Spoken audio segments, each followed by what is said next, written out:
ክርስቶስም እንዳደረገው የእስራኤል ወገን ሁሉ በእርግጥ ያውቃል። ኢየሱስን ጌታ ያደረገው እግዚአብሔር ነው። ጨረስን። ሌላ ፈጠን ያለ ቶሎ ፈጠን ያለ ማስረጃ ጨረስን። በቃ መልሱን እኮ ሰጠው ከነጥቅሱ ማለት ነው። እሱ እኮ ራሱ ጌታ ብዙ ጊዜ አሁን እናንተ እኔ ጌታ ነኝ አምልኩ እያለ አይደለም እያልክናል።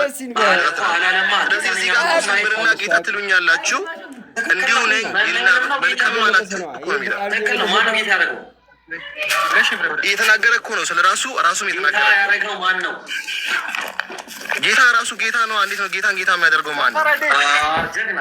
እሱ ላሳያ ማስረጃ ሲከፈት ነው እሱን የምናየው። ይኸው ሐዋርያት ሥራ ምዕራፍ ስንት ነበር? 2:36 ላይ ይኸው ቁልጭ ብሎ ተቀመጠ። አለ እንግዲህ አለ ይህ እናንተ የሰቀላችሁትን ኢየሱስን እግዚአብሔር ጌታም ክርስቶስም እንዳደረገው ማን አደረገው ይላል። ኢየሱስን ጌታ ያደረገው ማን ነው? እዚህ ጋር ምን እያለ ነው? ሀሳቡን ተረዳ አንተ። ሀሳቡን እንትኑ ከምናወራ ፊልጵስዩስንም ማየት እንችላለን። ምዕራፍ 2 እናየዋለን። መጀመሪያ እዚህ ላይ ቁም። ኢየሱስን እግዚአብሔር ጌታም ክርስቶስም አደረገው ይላል። ማን ያደረገው? እግዚአብሔር የሚለው መጠሪያ ስም እኮ ለኢየሱስ ክርስቶስን መጠቀም ይችላል። ማስረጃ አምጣሽ። እሱ ማስረጃ አስጠኝ። ይሄኛው ኢየሱስ ጌታ እንደተደረገ አየነሽ። አሁን ሌላ እሱ ጌታ ፊልጵስዩስ ምንድን ነው የሚለው? ፊልጵስዩስ ደግሞ ምዕራፍ 2:6 ላይ እሱ በአምላክ መልክ ሲኖር ሳለ ከአምላክ ጋር መተካከልን መቀማት እንደሚገባ ነገር አልቆጠረውም። ኦኬ አምላክ ስልጣን ሰጥቶት አምላክ ያን ሁሉ ነገር አድርጎለት ስልጣን ሰጥቶት ማለት አይደለም እኮ መልክ ሲኖር ሳለ እኮ ነው የሚለው እዚህ ጋር መጽሐፉ ግልጽ። መልክ የሚለው ሞርፌ የሚለው ቃል የግሪክ ወርድ ምን ማለት ነው ታውቃለህ? ምን እያለ ነው? ሲኖር ሳለ ከእግዚአብሔር ማለት ነው። ሞርፌ ማለት ምን ማለት ነው? የግሪክ ቃል እዚህ ጋር ይሄን ሳይሆን ማወቅ ያለብህ አትበለኝ። ሞርፌ የሚለው የግሪክ ቃል ምን ማለት ነው? ስለ መመሳሰሉ ነው የሚያወራው፣ ወይም ደግሞ ስለ አብሮነቱ ነው የሚያወራው። የባህሪ መመሳሰልን ያመለክታል። ያመለክታል። ባህሪ መመሳሰል እንዳላቸው ይናገራል። በል ኮንታ ገባ እንግዲህ ያው ኮንታ ማርቆስ ወንጌል ምዕራፍ 16 ቁጥር ስንት ላይ ነበረ? ቁጥር 12 መጀመሪያ ጨረታ ምን ነው ፖለቲካ እየተጠቀምኩ ሁሉ ቦታ ላይ መሮጥ ነው። አንተኛው ደግሞ መጀመሪያ ፊልጵስዩስ አንተ ደግሞ ይሄኛው ከብዶታል። ይሄኛው 6 አምጣ ፊልጵስዩስ። እሺ ኤብራውያን ማየት እንችላለን እኮ እሺ አንተኛው አንዴ በቃ ትክክል አይደለም ተሳስተሃል አለ እና እሺ አንተ ቀጥል። እሺ ቀጥል እስኪ ማስረጃሽ ቶሎ በል። ይሰማኛል የኔ ድምፅ? ይሰማኛል የኔ ድምፅ? ይሰማኛል። እሺ አሁን ማለት ነው አንድ ቦታ ጨርስክ ደግሞ ሄድ እንጂ አሁን ፖለቲካ እየተጠቀምክ ነህ አንተ። ስለዚህ እናንተ ናችሁ የምትጀምሩት። ጣልቃ አትግባ። ከዚህ የበለጠ ማሳበዳችሁ ክርክር እኮ ነው። አሁን አንድ ቦታ ሳትጨርስ ያው አንዳንድ መስማት ታች እኮ ስትገቡ ነው እንደዚህ ማረጋችሁ። እሺ ማስረጃ አለ? ማስረጃሽ ቶሎ በል ፈጠን ያለ። አሁን ፊልጵስዩስን ግባ። ይሄን ጭረስ መጀመሪያ። እሺ ከብዷል። ቆይ እኔ ሊጨርስ ይችል ጀመርኩ።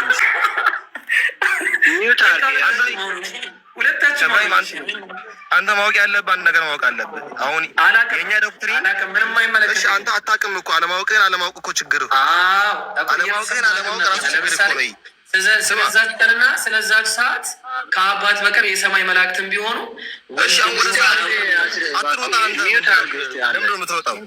ተረጋጉ። አንዴ ተነጋገር ውስጥ እንዴት እናድርገው?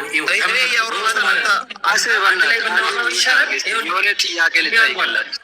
ጥያቄ አይደለማ ጥያቄ ትጠይቃለህ። ቆይ ያው ከዛ በኋላ እኔን የጠየቀውን ይመለስልህ ያለው ዝግቡና በውስጥ ማለት ነው። አንድ ሚዩት አድርጉና ሁለታችሁ በውስጥ አንድ ላይ ብናወራው ይሻላል ወይስ ለብቻ? እንዴት ብናጠቃው ነው ይህ ልጅ የምናሸንፈው? ብቻ ይሻላል። አስሬ አንዴ ተመካከር ውስጥ ትንሽ ተመካከር። ልስማችሁ ውስጥ እኔ ልጨርስ። አንድ ነገር ማወቅ ያለብህ የኛ ዶክተር ይኸኛው ግን ሚዩት አላደረገልህም ከይቅርታ ጋር። ወይ አንተኛው ከብዷል ወይ አንተ ከሁለት አንዳችሁ ከብዷቸዋል። ኦኬ አሁን ደግሞ የኛው ጀመረች። ቀጥልስ አንተ አሁን እኛ አንተም ቁርአንህን እንደምታምነው ወይ ደግሞ ትክክል መጽሐፍ ቅዱሳችን ትክክል እንደሆነ እናምናለን አይደል? ስለዚህ ኢየሱስ ክርስቶስ ዕብራውያን ይናገራል ባህሪ ተመሳሳይ እንደሆኑ በባህሪ መመሳሰል እንዳላቸው ዕብራውያን አንድ ይናገራል። ምዕራፍ 7 ላይ ምንድን ነው የሚለው? አባትም እናትም የትውልድም ቁጥር የሉት ማለት ነው የሚለው። ከዛ ግን ለዘላለም የእግዚአብሔር ልጅ በእግዚአብሔር ልጅ ተመስለው ይኖራል ነው የሚለው። ገባ ከተል ዘላለም በእግዚአብሔር ልጅ ተመስለው። ቆይ መልከጸዲቅ አባትና እናት አለው? መልከጸዲቅ ስለ መልከጸዲቅ ሹመት ከስር እኮ ነው የሚያወራው። እዚህ ስለ መልከ አለ ወይ ነው የጠየቁ አለ ወይ? እሺ ያ የመልከጸዲቁን ወደ ታች እኮ ነው የምንሄደው። እንደዛ ከሆነ ንገረኝ፣ አለ ወይ መልከጸዲቅ? የትኛው መልከጸዲቅ? የትኛው ይለኛል እንዴ? መልከጸዲቅ ስንት አለ? ታች ላይ በዘሌዋውያን አካባቢ ላይ ያለ መልከጸዲቅ አለ። ከዛ ጌታችን ኢየሱስ ክርስቶስ መልከጸዲቅ ስለሱ ነው የሚያወራው። ዕብራውያን ስለሱ ነው የሚያወራው። ስለዚህ እሱ ይሄ ደግሞ እናትና አባት አለው ቁጥር አልናገረው። ስለ መልከጸዲቅ ነው የሚያወራው። ብራዘር እንዴ ሶስት ስለማን ነው የሚናገረው? ስለ መልከጸዲቅ ነው የሚያወራው ይሄ ሰውዬ። ስለ መልከጸዲቅ የተናገረ ነው እዚህ ቦታ ላይ ምዕራፍ 3 ላይ። አዎ መልከጸዲቁ እንዴት ነው ለዘላለም መኖር የሚችለው? እንደዛ ከሆነ ኢየሱስ ክርስቶስ ለቆይሽ ለአንተ በሚመች ልጅ እስቲ ምንድነው ሙግተሽ? አሁን ለአንተ ይመች በቃ ምን አይነት። ስለዚህ ኢየሱስ ክርስቶስ በእግዚአብሔር ልጅ ምሳሌ ለዘላለም የሚኖር ነው። ስለዚህ ኢየሱስ ክርስቶስን እኛ ለዘላለም ኖሯል። ኢየሱስ ይገዛቸው ያለ ኦነ ወጥተም አንተ ራሱ ኖሯል። ኢየሱስ ወይስ ሞቷል ሲባል እንዴት? ኧረ ማን ነው እያወራ ያለው አጠገብ? ብራሴ በቃ እንዲህ ናት። ሂዱ በቃ ሂዱ። ዛሬ ይብቃችሁ በቃ። እሺ እኔም ወደ ሰላት ሄዳለሁ። ቢስሚላ ዛሬ ይለያል ነው እኮ ምላችሁ ዛሬ። ናቲ ቆይ ይቅርታ። እሺ ዛሬ አላስገባም ከይቅርታ ጋር በቃ ሰላት ደርሶብኛል። አመሰግናለሁ። ደጋግመህ ስለጻፍክ በጣም ይቅርታ። መውጣት ይኖርብኛል። ላኢላሀ ኢለላህ ልቤን አወለቁት። እሺ ኡስታዝ አለ እንዴ? ወገብ እንዳይሰበር በኋላ ደግሞ ሳወርድ። ኦኬ የለም ማለት ነው። በቃ ኢንሻአላህ እንገናኛለን። አረ ልቤን ቀቡት አይገልጸውም። ኢና ሊላሂ ወኢና ኢለይሂ ራጂዑን። ዛሬ በጣም ነው የቆየ ነው። ማታ ምናልባት ኢምሩ ቤት ልመጣ እችላለሁ። እሺ ኢንሻአላህ። ካልሆነም እንግዲህ አልሆነም ነው። በቃ ይመቻችሁ። ታብታብ አድርጉ፣ ኮፒ ሊንክ አድርጉ ምናምን